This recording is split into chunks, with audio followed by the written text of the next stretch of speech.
Welcome to Biohacking with Brittany. This is a podcast where I talk about ancestral eating and plant medicine and detoxing and just other wellness and holistic health things that I'm currently into and learning about. And I love to just share it in this space. So thank you for tuning in.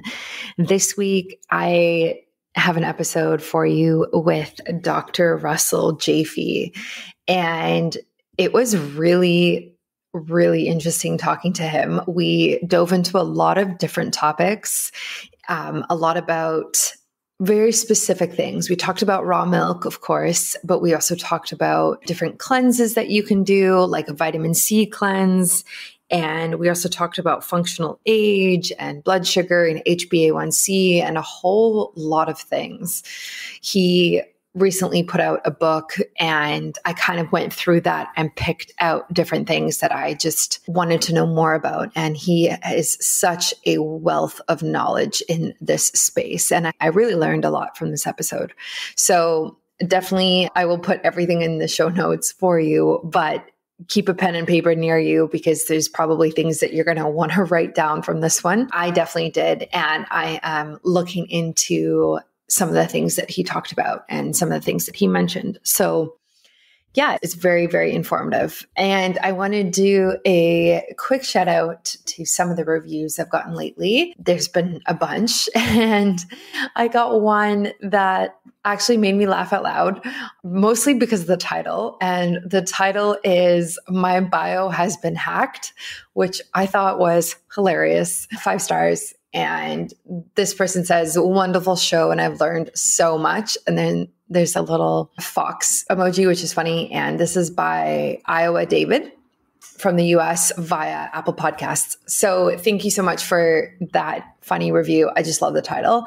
Like, "My Bio Has Been Hacked" is a wonderful, a wonderful synopsis or conclusion to come from this show. So thank you for that. As always, like you can leave reviews anywhere. Most of them really matter on Apple Podcasts and Spotify. Spotify is becoming very focused on podcasts, actually. So there's certain podcasts that only are on Spotify now, like Joe Rogan and some of these other really controversial ones. And they are really focusing on providing a better podcast experience for listeners. And so part of that is being able to review podcasts right on their platform, which you can do now. So feel free to do that. I read every review. And so I just really value when people take the time to do that. And even though it takes a couple minutes, not everybody does it and it's hard to get them. So I appreciate when, do fill them out.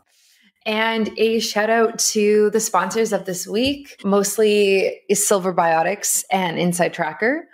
So Silver Biotics, I am still using on my dog. Moose has yeast underneath his paws and we're trying to get rid of it.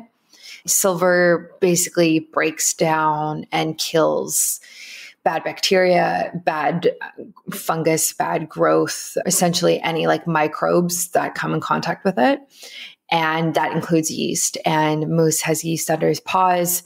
We live on the West Coast, so it's very damp here and very just wet. And the ground in our garden and backyard's like always wet. It's definitely from that. Like even though we dry his paws every single time he comes inside, fungus and mold and yeast really like damp environments, and his paws are very damp. So it makes sense that this has happened. And now we're just trying to get rid of it and kill it off and support him.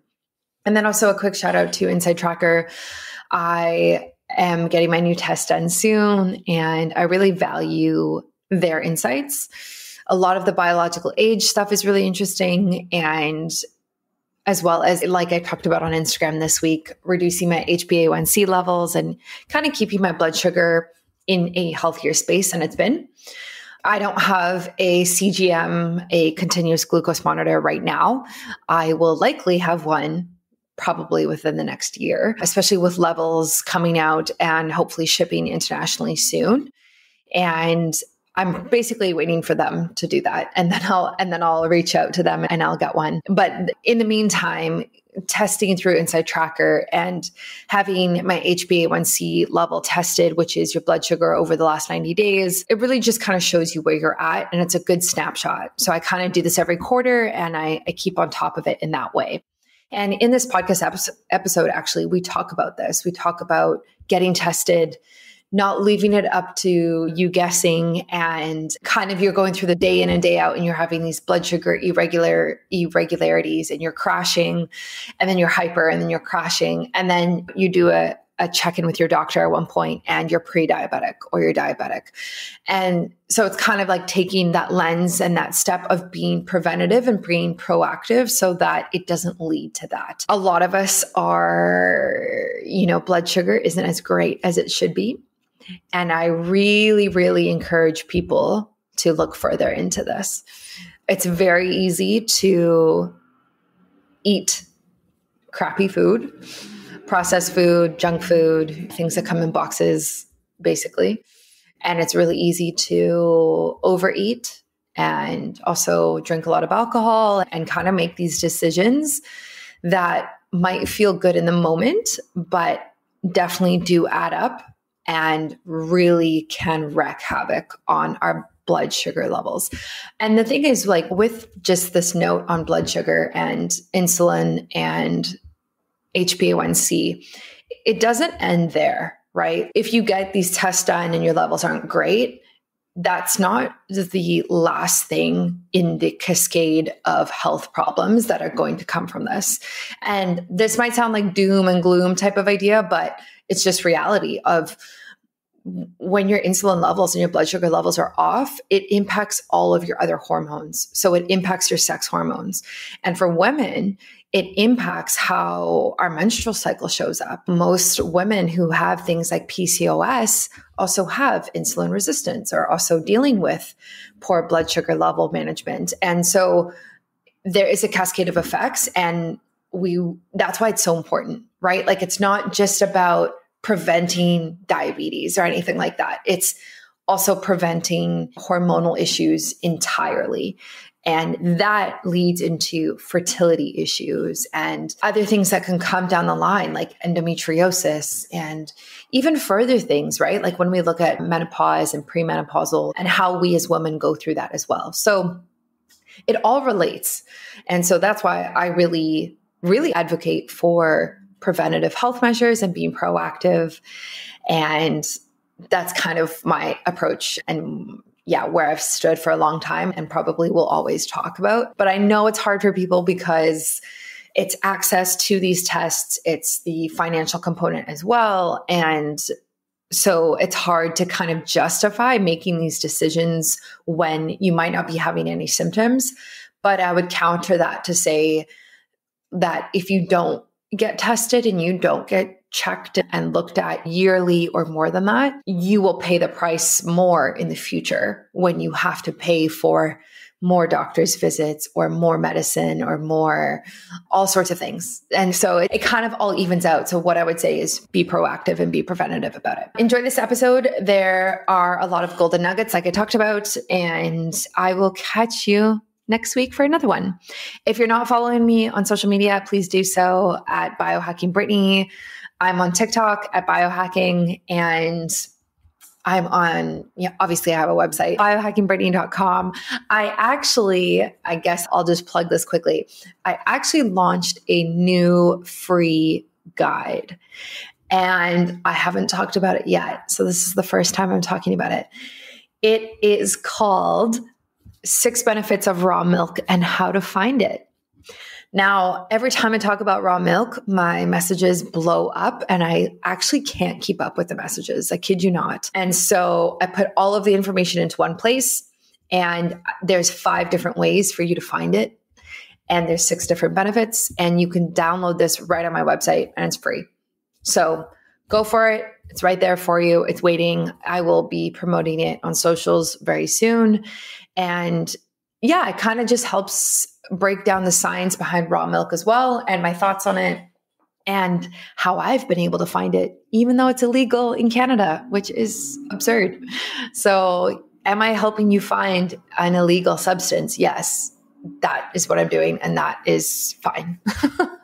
So go download that, take a look, and let me know what you think, and enjoy this week's episode. Welcome to Biohacking with Brittany. I am so thrilled and excited about today's guest.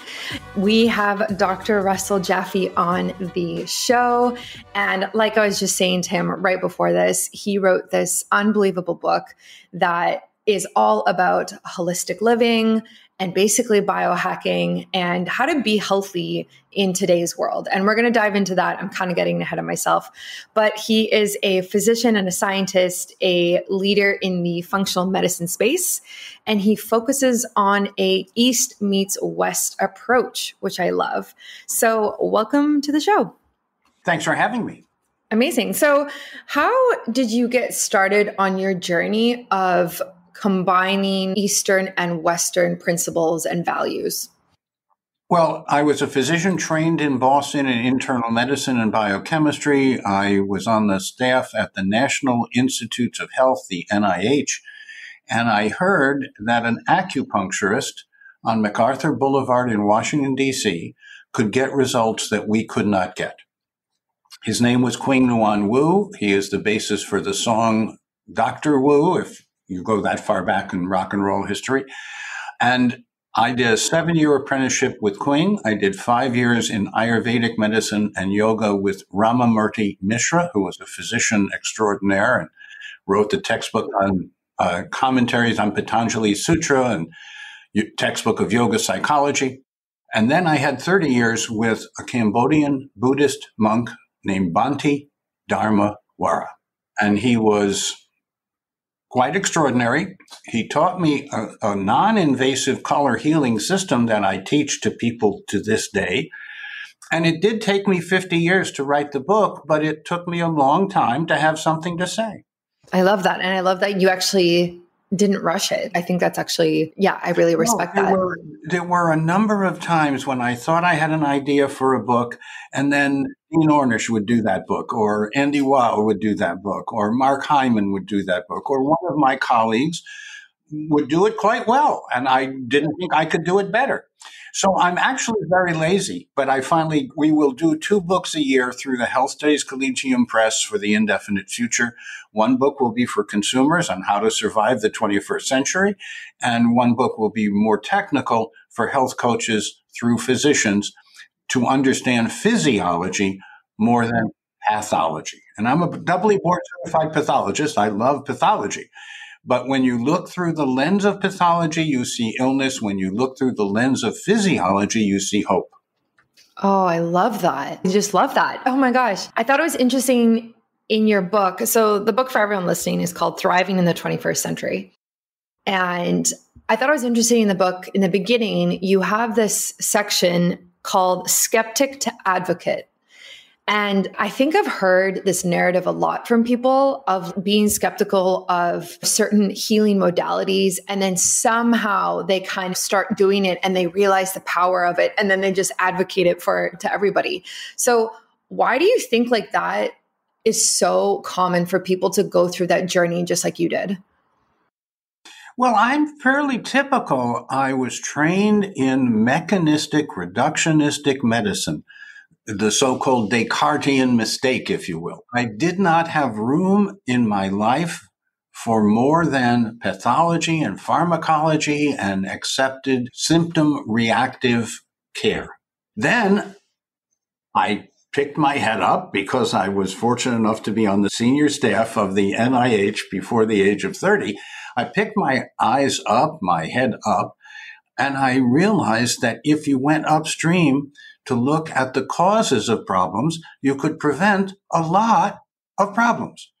We bury 1 million people a year in America due to diabetes, nutritional deprivations, and the stress of the healthcare system. We bury 500,000 people a year from diabetes. Diabetes kills, diabetes costs, but diabetes is a lifestyle choice. And so much of what we see as chronic illness today is lifestyle choice. 92% of your lifetime health are the choices you make every day about what you eat and drink, think and do. It's all of the above, but it's eat and drink, think and do is 92%. You can only blame mom and dad for 8%. And even that might be a little less because of epigenetic influences on the genetic code and transgenerational influences on life. Yeah, I really love how, just in general, I think we're moving towards this understanding of how important our lifestyle is and how it does impact everything, kind of like what you said, from, diabetes to preventing disease to all sorts of things like that. So I do understand that. But still, when you go to your doctor today, mostly the doctor knows about pharmacology and symptoms and how to reduce the symptoms, not get to the cause. So we have the PIH Academy. We are now in the 4th year of training professionals from health coaches to physicians and dentists and chiropractors and naturopaths in the use of physiology and functional biochemistry to prevent ill health. We save $1 trillion a year by saving the million lives a year that we can save with what we know today. And yes, we always need more studies, but with what we know today, we can save 1 million lives and use $1 trillion to speed the transition from sick care to healthful caring. Yeah, it's interesting you say that. I actually just posted on Instagram a couple days ago asking for MD recommendations in like my local area. And what I said was like, I'm looking for somebody who is a medical doctor, but is actually very progressive and is not going to tell me to take pharmaceuticals if at the first sign of an issue.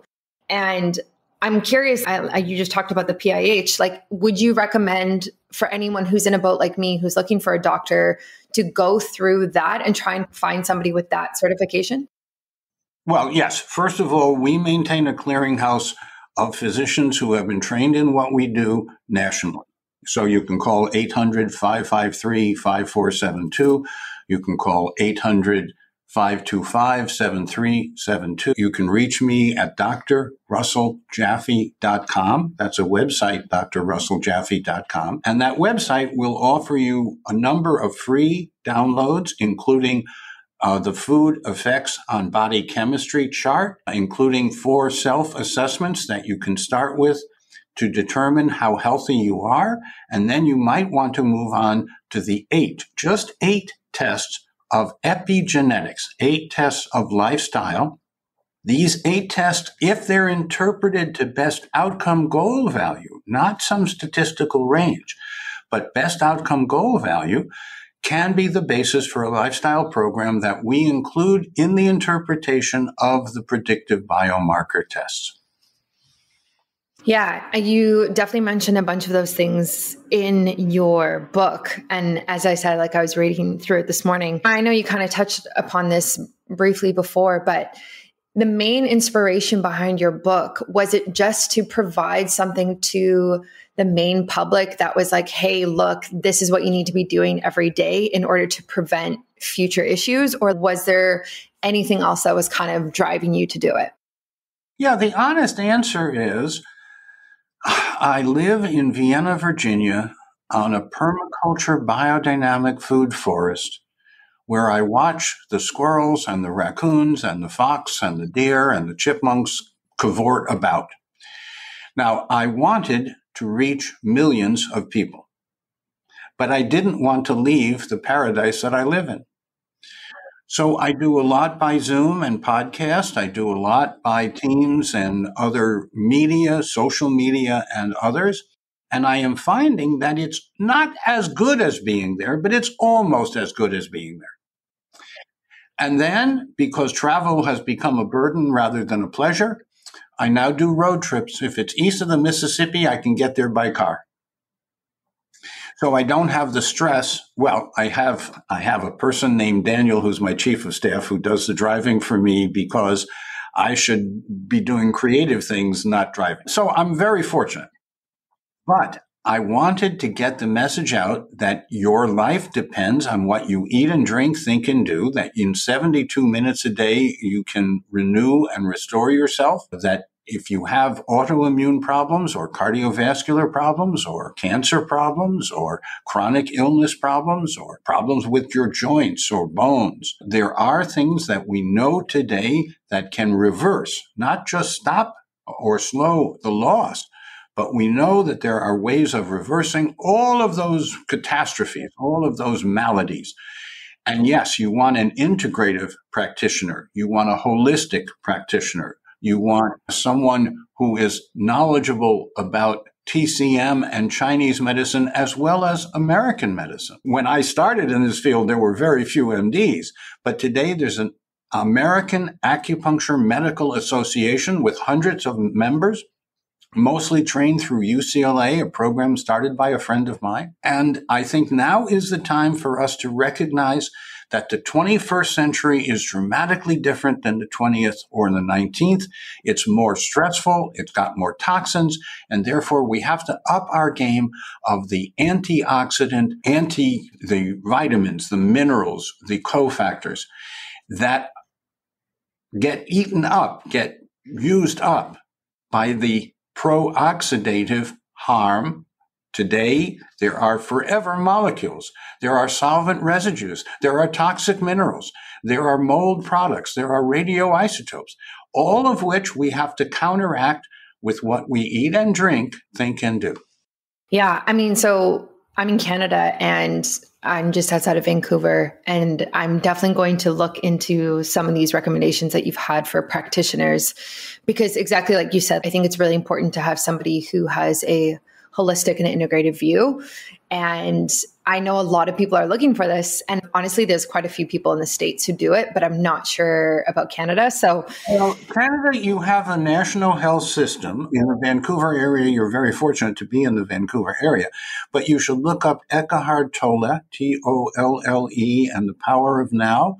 And the few physicians who have gathered around Eckhart would be good candidates for this kind of comprehensive care. You might also look to Victoria Island, where for many, many years, Abram Hoffer led the orthomolecular world from Victoria Island in Canada. And then there's a prize for the annual person who has made the biggest contribution to holistic comprehensive care. And I can't think of the name it's named for a person. I had met him. He's a lovely, lovely man who inherited a trust fund and didn't know what to do with it. So he set up this award. But it's out of Vancouver.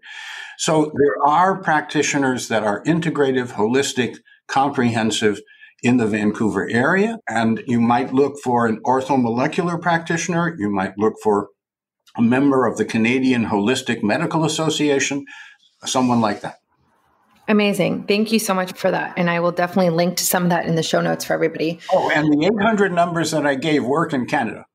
Oh, great. Okay, good. That's awesome. So I kind of want to get into a bit of like the nitty gritty of your book, some very like specific things that I pulled out and read and have some questions about. So first of all, I definitely want to talk about nutrition. As somebody who is a holistic nutritionist myself, I have, education and experience in the space, and found your chapters on it obviously very interesting. And obviously I've read quite a bit similar to it before. What are your thoughts and opinions on raw milk and the legality issues of it that we're currently facing?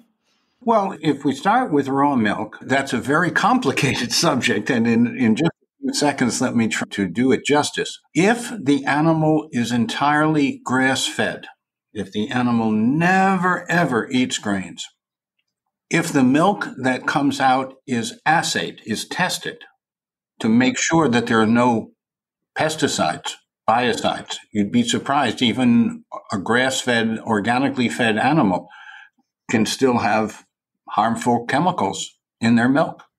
I happen to know this issue very well because many years ago I got heptachlor out of the island of Oahu so that George Ariyoshi could get reelected, so that 7,800 milking cows wouldn't have to be incinerated, and so that women wouldn't have to worry about the daily dose of heptachlor and heptachlor epoxide in their breast milk. That came from the milk supply. It came from the milk supply. There's a famous picture of the people from the health department in Oahu taking the milk out of baskets from people because yesterday the milk was legal and today it's not. So you have to be very, very careful, even about raw milk. Now, if you make raw milk into cheese, that's interesting, but I prefer sheep cheese and goat cheese. They are much closer to human nature. Cow's milk is made for an animal that gains 50 pounds a day. Cow's milk is not made for people. Cow's milk is not the same as breast milk. Cow's milk is different than sheep milk and goat milk, which I happen to like, made into chèvre or fresh made cheese. So I have a little bit of that, but I generally prescribe, if you will, no dairy.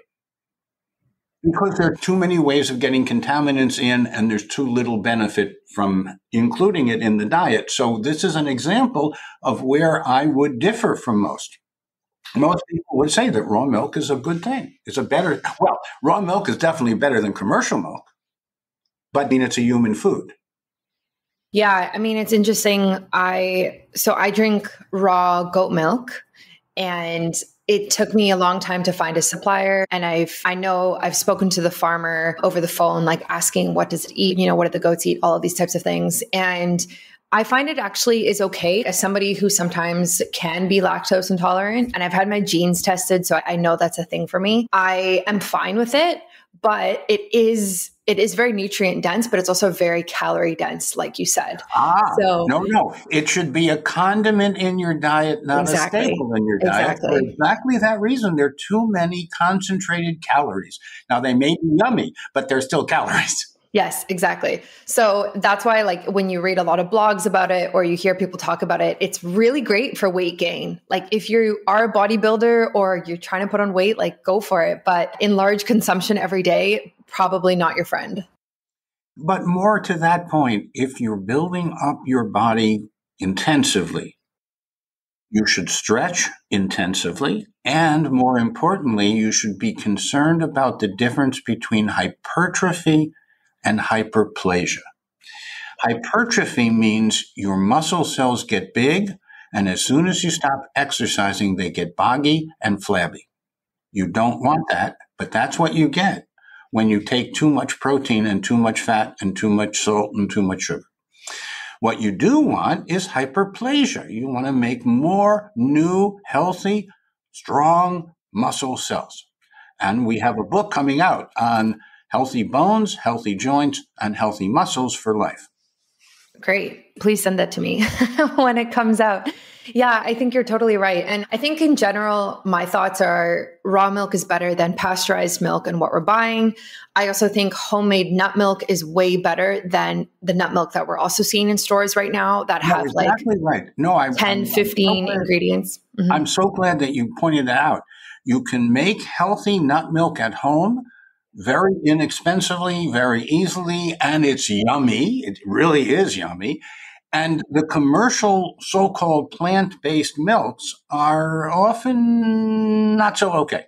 So you should make things at home that you enjoy, that should be easy to make because you know how to do it. You follow the instructions. And then you have the satisfaction of knowing that you're really nourishing yourself. Yeah. Exactly. And it's more of a whole food at that point, right? And it's less processed. So if you're taking like walnuts and water and you're making milk out of it, that's 2 ingredients. Like, yeah, you can add a bit of raw honey. That's 3 ingredients. No, let's stop because I say you're sweet enough as you are. No added sugar, not even more honey. Because if you use pecans or pine nuts or macadamia nuts or cashews or almonds, you can make a delicious, nutritious, mildly sweet nut milk with no honey. So I'm trying to give you the frame within which to survive in the 21st century. This is different than the 20th or 19th century. But actually, I say no grains, but lots of grasses, no cow's milk, but you can have some sheep and goat, no meat, because meat concentrates the bad things, and it takes 50 pounds of grain to make 1 pound of meat. And there are too many hungry people who should be eating that grain. How can you tell if your healthy and not so healthy decisions are impacting your health on a cellular level, or even impacting your biological age? feeling better is one thing and having symptoms get better is one thing, but there's something completely different about having the data and the numbers behind it. This can be very helpful for both your short-term and your long-term goals. We need to be testing ourselves regularly so we know where we stand, whether it's testing our vitamin levels, cholesterol, blood sugar, whatever it is. The proof is in the data. It can be such a pain to get tested through our doctors and our clinics. And when we do these tests, often they don't even give us all the biomarkers that we ask for. That's why I love at-home tests. I find it super interesting to get my biological age test specifically because it indicates how all of my decisions are impacting me. Your biological age is a representation of your health conditions and a predictor of how soon you can exhibit chronic conditions of late life. This is obviously compared to our chronological age, which is just the amount of time that has passed since we were born. When I first got tested last year, my results said I was 19.7 years old. And the second time I was tested, it said I was 18 years old. And I was 27 at the time. I recently got my biological age tested again through Inside Tracker's inner age test. And this time it said I was 22 years old and I'm now 28. My age actually went up. And this is likely because my HbA1c levels were higher after spending 10 days in Costa Rica recently, where I had a ton of cocktails and fruit and carbs, and also just eating more carbs and processed food in the last few months. The great thing about Inside Tracker's inner age test is that it actually shows you which specific biomarkers are making you older or making you younger. And it identified that my HbA1c needs to come down because it's actually making me older on a cellular level, which is so helpful to know and know what I need to be doing next. Knowing your age can help you make these changes and help you just really make smarter decisions and be more informed moving forward. I always get tested through Inside Tracker, and you can as well, and use my discount code at checkout, which is biohackingbrittany in all capitals. It's linked on my website underneath my shop, and it'll be on my show notes as well. Yeah, I mean, there's definitely a component of the socioeconomic situation and consequences at play with every dietary choice that we make. Absolutely. Michael Pollan has an absolutely fabulous book on this. The way in which agribusiness has taken over our perception of what is and is not food. There are many things in the market that look like food, but they're really not. They're really constructed in a chemical plant. They are not grown on a farm. I want you to grow some of your own herbs. I want you to get acquainted with delicious, nutritious variety of fruits and vegetables. And how about sea vegetables? How about nuts and seeds and sprouts? How about edible flowers? And on and on. I want you to become acquainted with a wide variety of foods in a wide variety of ways. Yeah, I love that. I have like my own little veggie herb garden growing in our place, and we have strawberries growing that are sprouting soon. So it's exciting. And especially I feel like gardening and that type of thing is like, once you start doing it, you learn more and more, and it becomes a hobby, and you get great at it after a few years, after you see what works and what doesn't work. Yes. So you go into the garden, you move around, you have the joy of watching pollinators and things grow. I happen to have a permaculture biodynamic food forest in my front yard. We have 250 edible plants, including rosemary and arugula, including sage and basil, and so forth and so on. But even if you have a few square inches, you can grow a few herbs. Rosemary is very easy to grow, and it does wonderful things for lots of foods. Sprinkle some nutmeg into almost anything, it gets better. If you use salt, use Celtic traditional sea salt with 13% microminerals. No other salt has anything like that. No other sea salt is prepared in that way.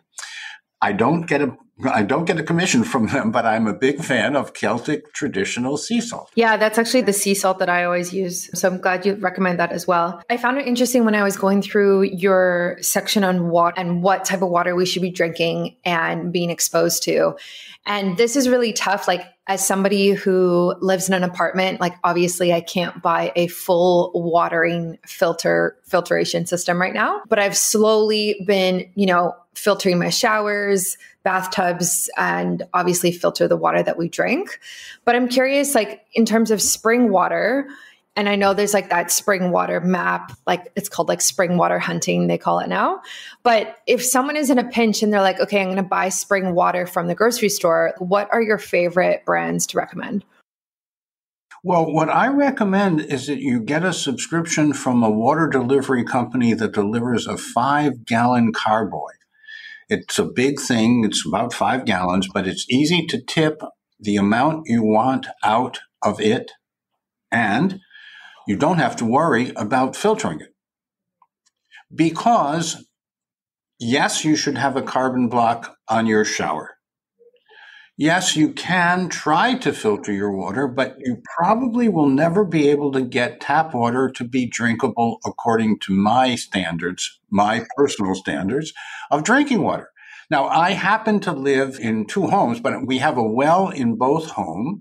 So if you have deep water, well water, that's a good choice. That's a high mineral well water. Some towns have artesian wells where water is coming up out of the ground and you can just bring a jug and fill it up. If you're going to buy water, you must buy it in glass. Because if you buy it in plastic, some of the plastic will leach into the water and do bad things. So you look for the water in glass, like Pellegrino or Gerolsteiner or Apollinaire. I'm trying to think of the name. These are all what are called therapeutic high mineral waters.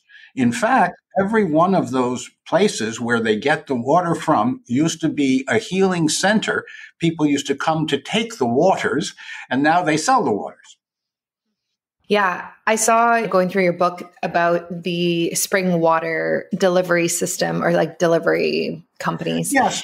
If I happen to like Pellegrino water, I like sparkling water in addition to the well water that we have, but I pay a certain premium to get that quality sparkling water. But the other side, what do mere mortals do when they have to survive?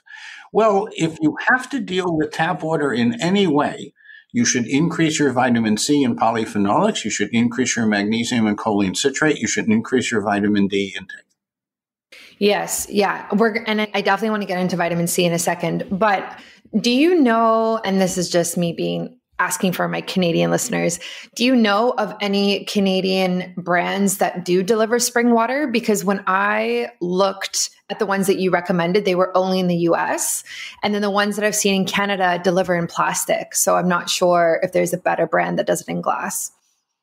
Oh, I am surprised. I don't know the answer. I wish I did. You can find spring water in Vancouver province or British Columbia. Now, if they deliver it in polycarbonate, which is a blue, thick plastic that doesn't leach at all, they might do that because glass is heavy and breaks.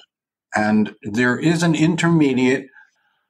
It is a plastic, but it doesn't leach any of the vinyl chlorides or any of the bad things. And so that to me would be an option. I would make sure it's polycarbonate plastic. I would make sure that it is really mineral water because a lot of places sell water that's just tap water bottled.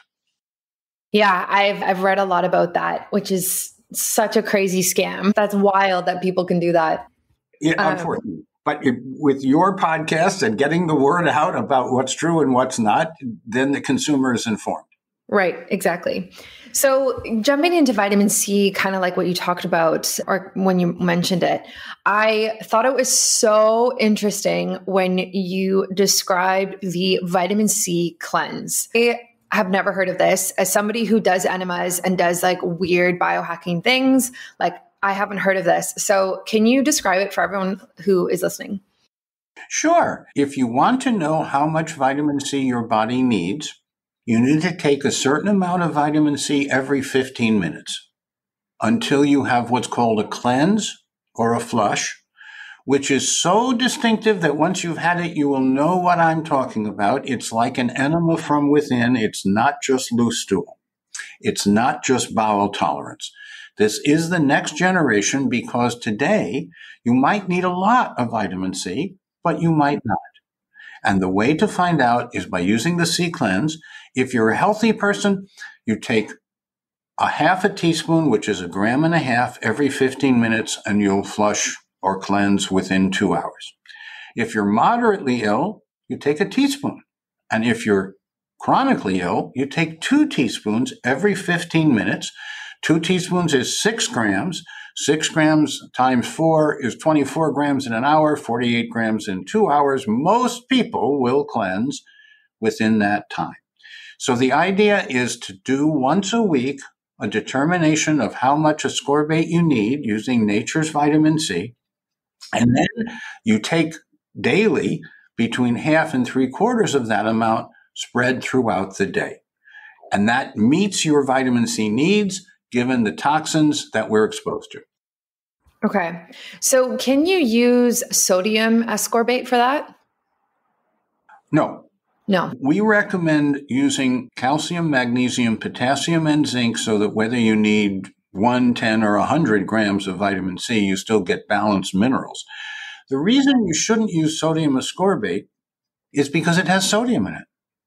And if you need as much vitamin C as people often need, you would get way too much sodium, and that would hurt your kidneys.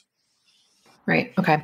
That makes sense. So basically, this is a test that shows you kind of your toxicity levels in terms of like the more vitamin C you need to have this specific bowel movement, the more cleansing your body needs, the more toxic buildup you have type of idea.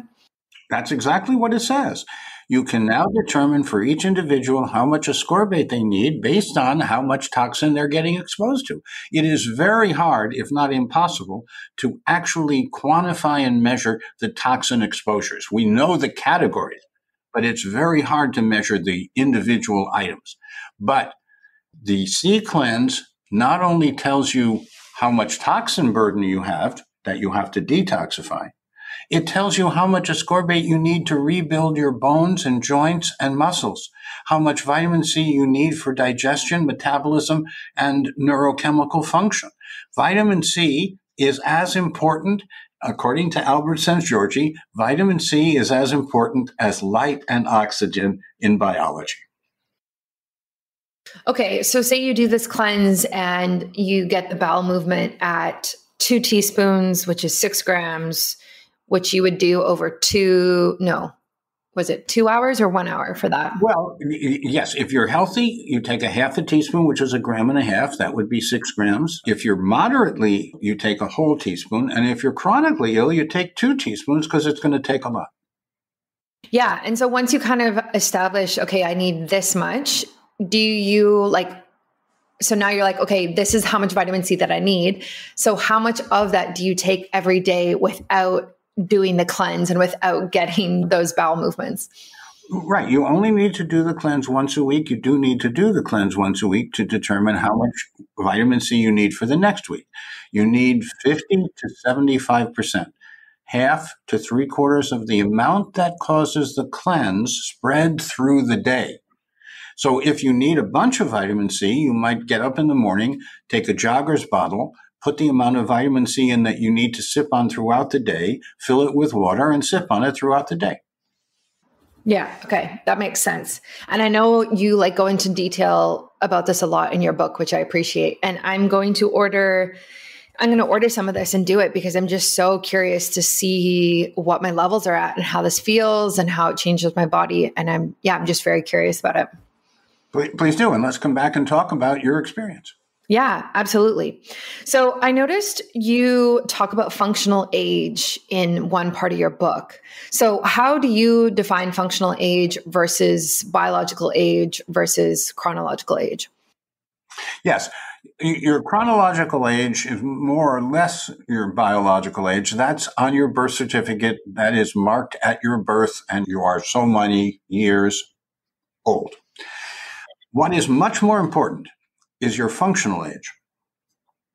When Banti was 106, We measured his functional age, and it came out on all 8 tests that we did, the 8 tests that cover epigenetics, that he was functioning as about 35 to 40 years of age. Wow. And we put this information in front of him, and he smiled and he said, 40 is a good age. I am 76, almost 76. I am functioning at half my biological age. I function as a 35 to 40-year-old.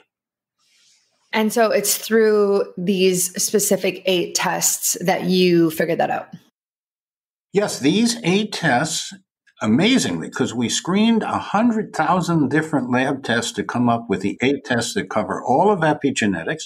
Then we interpret them to the best outcome goal value, not to a statistical range, for each individual. And then we provide a lifestyle program. If you're not at your goal value and you want to get there, here's what you would do. If you are at your goal value, you should celebrate. I love that. So if people want to do this, would they reach out to you and your clinic in order to get this done? Or are there other places they can do it as well? It can be done in a variety of ways. It can be done in many physicians' offices. It can be done through betterlabtestsnow.com. Betterlabtestsnow.com is a portal for consumers in North America that provides access to these tests with interpretations without a doctor. Great. I love that. I will definitely link that in the show notes for everybody listening. And I will likely order it myself. Yeah. So I was going through some of your other test recommendations and like biomarkers that you think people should be aware of. And I thought it was interesting that you talk about HbA1c versus, and then later on, you also talk about continuous glucose monitors. So I get my HbA1c tested every quarter, and I'm very cognizant of keeping it below 5%. And I don't really have diabetes in my family, even though we know that's only potentially 8% of what could be affecting me. But still, so I'm just very aware of it. And when I recently posted about this on social media, I had a bunch of people who said, HbA1c isn't actually that accurate. Like you should be using a continuous glucose monitor because it's testing you right in the moment and it's an accurate measurement of your blood glucose levels rather than you looking in the past. But you, in your book, kind of say the opposite. So I'm curious of like where you stand with this. No, this is an area that I happen to understand fairly well because the hemoglobin A1C test was developed by Paul Gallup. It was published in 1967. I knew Paul very well. I have followed that test to the point where it is now the recommended all-cause morbidity mortality test. Now, there are certain situations where having continuous glucose measurement is helpful, but there is white coat hypertension. There is white coat hyperglycemia. If you just walk into a place with people wearing white coats, your blood pressure and your blood sugar go up. So I am not really a fan of continuous glucose measurement unless you do that full time. There are some people who are very brittle diabetics. There are some unusual cases, very unusual cases that need this kind of therapy. It is not a replacement for hemoglobin A1c. What you said is correct. You wanted less than 5% for lots of reasons. And since I lost a certain amount of weight, for the last 5 or 6 years, my hemoglobin A1c has been less than 5%. And yours can be too. Did you know that before the invention of germicides and antibiotics, it was known that disease-causing germs could not survive in the presence of silver? Thus, silver was used in dishware, drinking containers, and eating utensils. Whether it's a weak immune system, dry skin, eczema, sun damage, bad breath, or unhealthy gums, we are all looking for ways to optimize our health and reduce the symptoms we're facing on a daily basis. It's tough to know what remedy to try, what food may be causing the issue, or what will actually work in healing these symptoms quickly. Of course, there are somewhat effective solutions we can get from our local pharmacy, but as people who much prefer using the power of nature to heal, using these products doesn't really feel aligned with our values. Keeping our bodies strong is essential to good health. A strong immune system can protect your body from infection and helps us heal. Silver has been used for centuries for this reason and to prevent illness and recover from injury. Silver Biotics has taken the old technology of colloidal silver and improved it to create the next generation of silver products. Silver Biotics has products for skincare, for issues like dry skin and eczema, and I'm currently using their skin gel on a few dry spots on my legs and stomach. They have oral health products, including a fantastic toothpaste that helps fight bad bacteria with its silver content, decreases bad breath, whitens teeth, and supports healthy gums. They also have a supplement, which I have been using as a mouth rinse and then swallowing as well because it's a liquid. And this supports the immune system from the inside out. To start using silver today, head over to silverbiotics.com or the shop on my website and use the discount code biohackingbrittany in all capitals to get 10% off today. That's silverbiotics.com with the discount code biohackingbrittany to try their silver products today. Yeah, it's interesting because in the biohacking world, we're seeing emergence of companies who are taking continuous glucose monitors and making it into a business for the average person. So it's like taking this medical device, putting a cool brand on it and selling it. It's a monthly subscription and it's expensive. Like it's not cheap. And everyone is so excited about it because now you can track this, you know? Well, people, especially in the biohacking community, get excited about what's new and trackable. I'm telling you that it's not necessary to do continuous glucose monitoring except in rare cases, and that hemoglobin A1C less than 5% is your goal value. If you need another measurement, it's fructosamine. This is another measure of how much sugar is stuck onto your proteins. You can actually see changes in fructosamine in as soon as 1 month, whereas usually with hemoglobin A1C, it takes 3 or 4 months because it depends on how long your red cells live. What about fasting insulin levels in the morning? Well, what about fasting? At a certain phase of your life, like the phase that I'm in now, I eat 1 meal a day. I get very well hydrated. I drink lots of broths and mineral waters and wine and other things. But I eat all of my calories in 6 hours. That seems to work better for me. I think people should experiment. Beyond that, I am very cautious about fasting. I am a big fan of twice a week having a liquid nutrient day. So you have lots of prebiotics, probiotics, and symbiotics. You have lots of things that make it easy for you to digest, assimilate, and eliminate, but you don't really deprive yourself of calories the way you would if you fasted for 2 or 3 or 5 days. I know there are places that will fast you for 30 days, but hopefully that's under the direction of someone who knows what they're doing. Yeah, absolutely. Yeah, I'm very cautious with fasting for myself just because I've found it can just impact my hormones and fertility really easily. But I will say again, please try our liquid nutrient plan as the alternative to fasting. Yeah, I understand that. So like on that subject, this is just general recommendations now. Do you have recommendations for all, like maybe not all, but some of the women out there who are struggling with irregular cycles or fertility issues, and it just seems like it's becoming more and more popular now, and your book is so comprehensive. So I'm just wondering if someone came to you and said, hey, look, I'm struggling. Do you have general things that you recommend? Well, I can make some general helpful recommendations. If a person is willing to eat 80% of their calories from the alkaline-forming side of the chart, this means lots of fruits and vegetables, lots of sea vegetables, this means sprouts and seeds and nuts, and very little high on the food chain foods. No grains, no grasses, no grains, but lots of grasses. Let me say that again. No grains, because grains are hard to digest and they become terribly contaminated.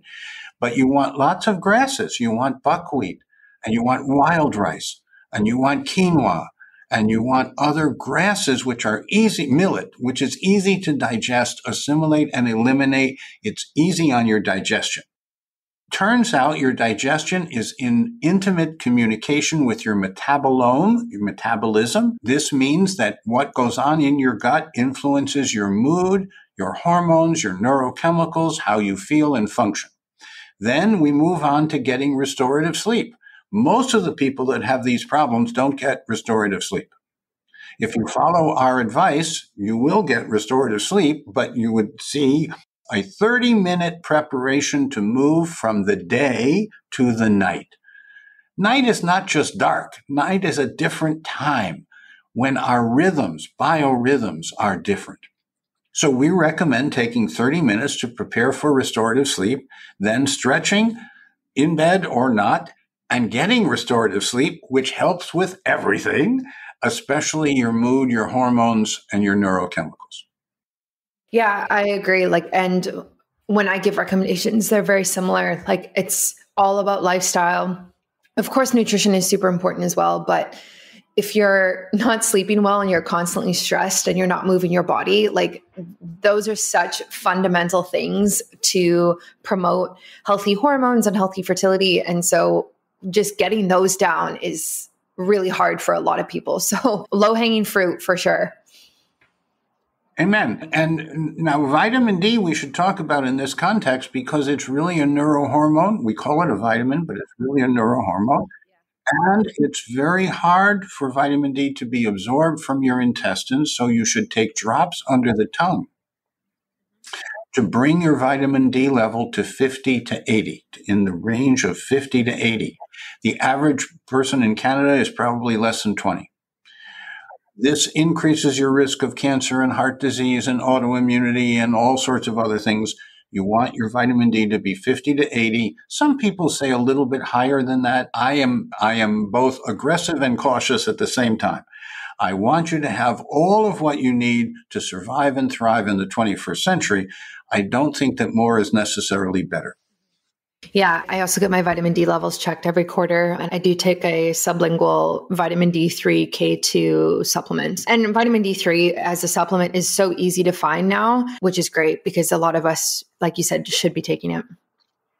So in terms of other recommendations that you have, something else that kind of comes up a lot that I see is weight loss. And especially after the pandemic, I think everyone was kind of home for 2 years and not as active and not doing as much, and also trying to manage the stress and overeating and all of these different things, all of these different factors. So other than the recommendations you've already said, are there specific things that you think that really move the needle for weight loss for people? Yes, and you are quite right. In the last few years, because of the pandemic, we have gained weight, we have become more sedentary, and we have lost almost 3 years on our survival. This is the first time in a long time that survival has gone down. So we're doing the wrong things at the moment. I want people to do the right things. That means getting up and about. You should have between 5 and 10,000 steps a day. If you garden, it's easy to get that in. If you garden, you also have the joy of watching things grow. If you want to know the things that will keep you young and at your lean weight, gardening is right at the top of the list. Dancing, it turns out to be near the top of the list. Laughing is also very good for a healthy weight and a healthy being. This is called chakra therapy, according to Patch Adams. So yes, I want you to eat simply the foods that you can digest, assimilate, and eliminate without immune burden. Notice I said without immune burden, because many people are eating foods that are otherwise healthy, but they have immune reaction against. And there is a test, which my lab provides, but there is a test called the LRA, Lymphocyte Response Assay. The LRA by Eliza Act is the lymphocyte response assay available through betterlabtestnow.com for people who want to find out what foods and chemicals they can eat without immune burden. Yeah, I think just testing in general is kind of something that should really be prioritized so that you have data and you have things to fall back on instead of just guessing what foods you might be reacting to or guessing what your blood sugar levels are. It's getting this data and not just once, but continuously going back to it and continuously getting tested. So you would just have an accurate picture of what's going on internally for you. Exactly. Couldn't have said it better. So thank you so much for all of this information. I am going to link to everything that you've talked about today. It's been very, very helpful. So if people want to reach out to you specifically or your team, how can they do that and where can they find you? Yes, thank you. drrusselljaffe.com is a website through which you can get a number of free downloads and information about our work. That's drrusselljaffe.com. We also have a YouTube channel, which is Dr. Russell Jaffe, and we are available through betterlabtestnow.com anywhere in North America. Amazing. Yes, I'm so excited to take a look at that website and see what tests that I want to do. And yeah, like I said, I'll link to everything in the show notes so everyone can find you super easily. And thank you so much for coming on. This was really helpful. And I think a lot of people are going to get a lot out of this. I'm glad to do it. You've been a wonderful host. Thanks for listening to another episode of Biohacking with Brittany. If you're interested in finding the show notes or the sponsors for this episode, you can do so on my website, which is biohackingbrittany.com. Remember to follow me on Instagram where I'm most active. My handle is @biohackingbrittany. And if you're interested in working together and you want to email me directly, you can do that. My email is info@biohackingbrittany.com. And I look forward to hearing from you and having you tune in next week.